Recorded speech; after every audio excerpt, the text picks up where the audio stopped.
नए वक्फ कानून को लेकर देश का सियासी पारा हाई है। विपक्ष के लोग ये कोशिश कर रहे हैं कि कैसे भी नए वक्फ कानून पर सुप्रीम रोक लग जाए, लेकिन उन्हें इस बात से कोई मतलब ही नहीं है कि कैसे कई गांवों को वक्फ की संपत्ति बताकर छीन लिया गया। 1500 वर्ष पुराने मंदिर को वक्फ ने अपना बता दिया। हाल ही में एक खबर आई थी कि तमिलनाडु के वेल्लोर स्थित एक गांव में 150 परिवारों की कृषि वाली भूमि को दरगाह की जमीन बताकर वक्फ ने नोटिस भेज दिया था। ऐसे कई मामले सामने आ चुके हैं, लेकिन इस पर विपक्ष के लोग चुप्पी साध लेते हैं। वही विपक्ष के लोग खुश हो रहे थे कि सुप्रीम कोर्ट की मदद से उसने सरकार की राष्ट्र निर्माण की नीति को पलीता लगा दिया, लेकिन सुप्रीम कोर्ट ने सुनवाई के दौरान ऐसा कुछ कह दिया कि विपक्ष के होश उड़ गए होंगे। ऐसे में सवाल उठ रहा है कि क्या अब भी कागज दिखाने होंगे।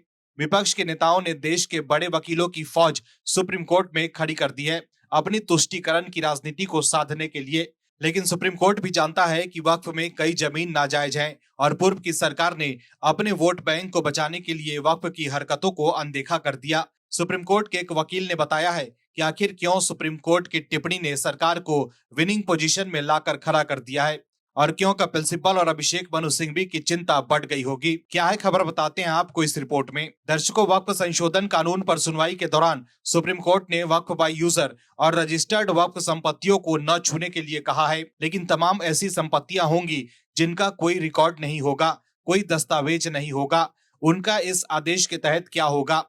क्या सरकार उन पर कार्रवाई कर सकती है? क्या ऐसी जमीनों के कागज दिखाने के लिए कह सकती है?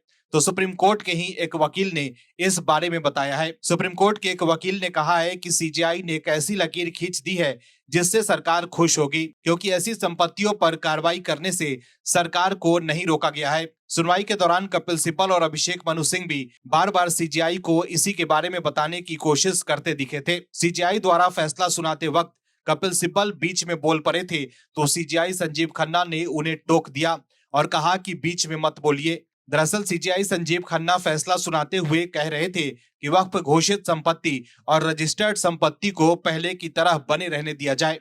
इस दौरान कपिल सिब्बल बोल पड़े कि वक्फ बाय यूजर भी लिखिए। इस पर सीजेआई ने उन्हें टोकते हुए कहा कि मैं आदेश लिखवा रहा हूं, बीच में मत बोलिए। दर्शकों, एक अनुमान के मुताबिक वक्फ बोर्ड के पास 4,36,169 ऐसी संपत्तियां हैं जिनका कोई रिकॉर्ड नहीं है। सुप्रीम कोर्ट की सुनवाई पर हिंदू पक्षकार हिंदू सेना के चीफ विष्णु गुप्ता के वकील वरुण कुमार सिन्हा ने कहा है कि सुप्रीम कोर्ट ने कानून पर रोक नहीं लगाई है। सॉलिसिटर जनरल तुषार मेहता ने खुद कोर्ट से कहा है कि आप कोई आदेश न दे, 7 दिन के अंदर हम जवाब पेश कर देंगे। तब तक नए वक्फ कानून के तहत वक्फ बोर्ड या वक्फ परिषद में कोई नियुक्तियां नहीं की जाएगी। वहीं सुप्रीम कोर्ट ने आदेश में लिखा है कि सरकार अगली तारीख तक उन संपत्तियों को डी नोटिफाइड नहीं करेगी जो रजिस्टर्ड और गैजेटेड हैं।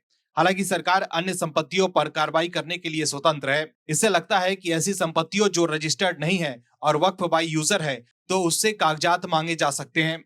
सुप्रीम कोर्ट के वकील वरुण कुमार सिन्हा ने ये जानकारी दी है। हालांकि इसके बारे में स्पष्टता अगली सुनवाई में ही आने की उम्मीद है। वहीं केंद्र सरकार ने सुप्रीम कोर्ट को भरोसा दिया है कि वो अगली सुनवाई तक वक्फ बाय डीड और वक्फ बाय यूजर को डी नोटिफाइड यानी गैर अधिसूचित नहीं करेगी। वहीं उपराष्ट्रपति जगदीप धनखड़ ने कुछ ऐसी टिप्पणियां की है जो भारत की संवैधानिक स्थिति को लेकर एक नई बहस को जन्म देती है। उनके मुताबिक भारत की न्यायपालिका, खास करके सुप्रीम कोर्ट, अब मात्र न्याय करने तक सीमित नहीं रह गई है, बल्कि उसने अपने को सुपर पार्लियामेंट की भूमिका में स्थापित करने की कोशिश की है। धनखड़ ने ये बातें राज्यसभा में इंटर्नशिप कार्यक्रम के समापन समारोह में कही है। लेकिन उन्होंने जो कुछ भी कहा है उससे सियासी गलियारों में ही नहीं, देश के आम लोगों के बीच भी हलचल मचा दी है। वहीं विपक्ष के लोगों को धनखड़ की बात पसंद नहीं आई है। लेकिन उपराष्ट्रपति जगदीप धनखड़ के बयान पर आप दर्शकों क्या सोचते हैं, कमेंट में जरूर बताइए। Bureau report, OMH news. आप दर्शकों से विनम्र निवेदन है कि चैनल को सब्सक्राइब जरूर करें